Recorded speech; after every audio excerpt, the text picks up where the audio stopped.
Today I'm going to be talking about something I mentioned in my breakdown for the first trailer for the Book of Boba Fett, but I want to further explore how this series might tie into the other live-action Star Wars series set around this time, 5 years or so after Return of the Jedi. Now, it's possible the Book of Boba Fett won't connect to any other story at all, but most of what we've heard would suggest it likely will. I mean, we first learned about this series thanks to a post-credits scene in The Mandalorian. We've heard reports that people are referring to the Book of Boba Fett as The Mandalorian Season 2.5. There are also rumors that the first episode of this new series will be titled Chapter 17, which would place it very firmly within the storytelling format of The Mandalorian. So I think it's safe to assume the Book of Boba Fett will be connected with the larger story being told along with The Mandalorian, Ahsoka, and Rangers of the New Republic.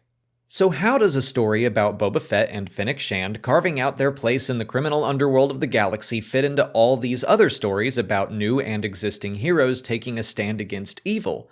Well, first I need to talk about Grand Admiral Thrawn.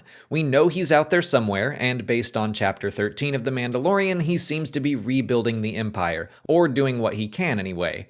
There's no confirmation on this, but fans, including myself, have been speculating that he could be the big bad for all of these live-action series to build into.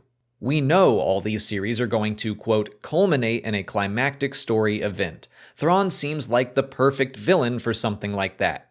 Whether or not this is intentional, there are a lot of similarities between what we might see with Thrawn and what we definitely read about when we first met the character in Timothy Zahn's original Thrawn trilogy.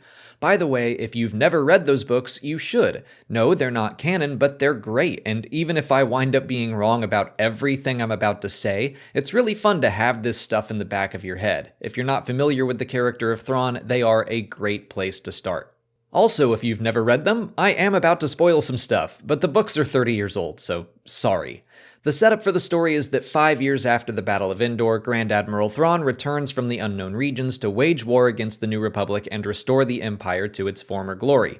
He is a tactical genius and really gives the newish government a difficult time. But at the Battle of Bilbringi, something happened that he did not anticipate. An alliance of smugglers came to the aid of the New Republic and helped turn the tide of the battle, and then Thrawn was assassinated by his own bodyguard, leaving the Imperial remnant in chaos once again.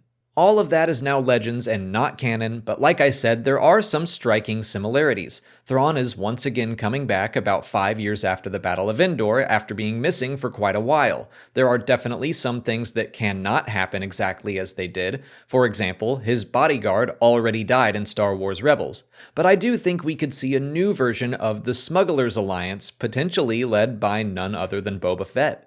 He definitely seems to be on a mission of unity. I keep bouncing back and forth on where his head is at because I thought he was maybe going to turn over a new leaf and not be as cold-blooded as he is in the comics. He helps out Fennec Shand and Grogu and seems to show genuine concern for his new allies, but then he blasts Bib Fortuna and takes the seat of power in Jabba's palace. And the synopsis for the show made it seem like he'd be in conquer mode, but then he's going around to other crime lords seeing if they want to work together.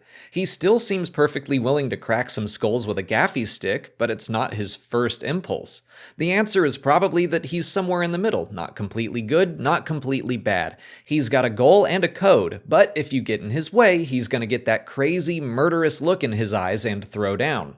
I do think it would be an interesting development for the story, and it would be something new. The Underworld faction has been ever present in Star Wars, but never gets quite as much spotlight as the Empire or Rebel Alliance. To see them take a stand against the Empire's return would be pretty awesome. I mean, who doesn't love a good pirate fleet? We could see the Slave One flying around with the Houndstooth and the Punishing One and the IG-2000 and the Mist Hunter and a Black Sun fleet. Tell me you don't want to see that.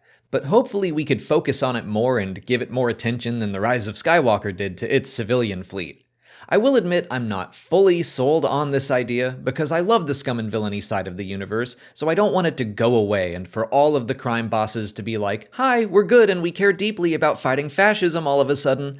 I don't want the Star Wars underworld to disappear, so I think I'd want their motivations to still be selfish. Like they realize they're more profitable under the New Republic than they were under the Empire or something like that, because then we get a unique solution to the Empire rising up again, but we also get to explore some of the failures of the New Republic and the fact that they've seemingly left the Outer Rim as the Wild West.